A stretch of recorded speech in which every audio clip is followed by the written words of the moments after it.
What if the most comforting voice in your teenager's life isn't human? AI is responsive, fast, and seemingly caring. It never rolls its eyes. It never sounds impatient. It gives answers without friction. For a teenager, especially one still learning to think through uncertainty, that matters a lot. To a teen, AI can begin to feel like a friend who always understands, and perhaps more importantly, a friend who always has an answer. For lonely, overwhelmed, or stressed teens who long for instant connection and quick solutions, that experience can be deeply soothing, at least at first. But over time, something subtle may begin to shift. What starts as assistance can slowly turn into outsourcing. Instead of using AI to spark ideas or organize thoughts, some teens begin to rely on it to regulate how they feel and what they decide. Help me think, help me feel okay, tell me what to do. Now, adolescence is a critical period for emotional development. Struggles, uncertainty, and even discomfort are not signs that something is wrong. They're how decision making muscles are built. When those moments are consistently handed over to an AI, which is always available like a digital voice, teens may feel calmer on surface, but underneath their confidence in their own thinking can quietly weaken. This can lead to dependence, reduced resilience, and in some cases, decision paralysis.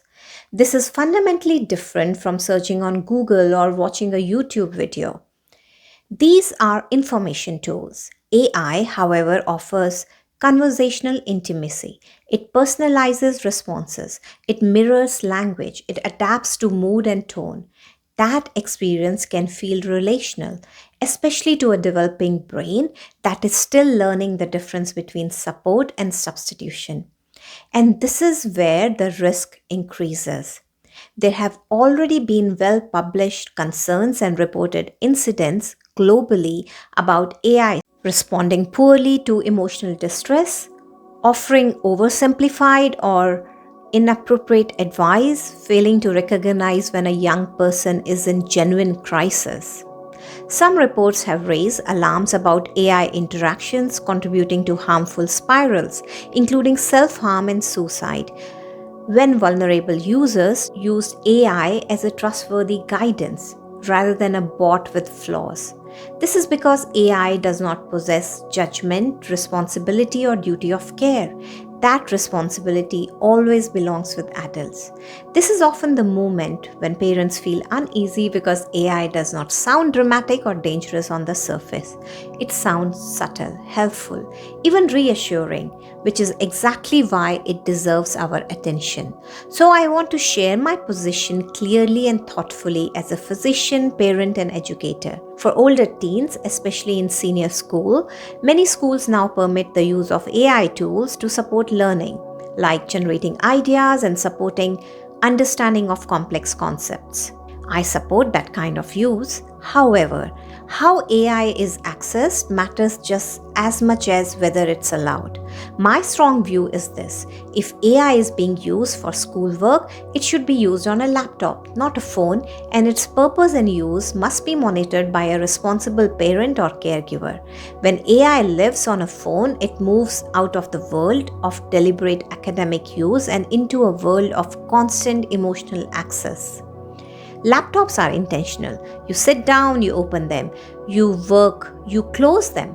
Phones are ever present. They are intimate, always within reach, and most often turned to during moments of boredom, stress, loneliness, or emotional discomfort.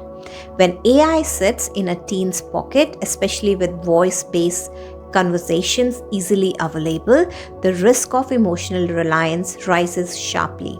Not because teens are weak, but because frictionless support is incredibly powerful. We cannot predict the digital future, but we can raise children who thrive in it. When your child is overwhelmed, who do you want shaping their inner voice? A responsible adult or a bot that does not understand context or emotional relevance in the way humans do?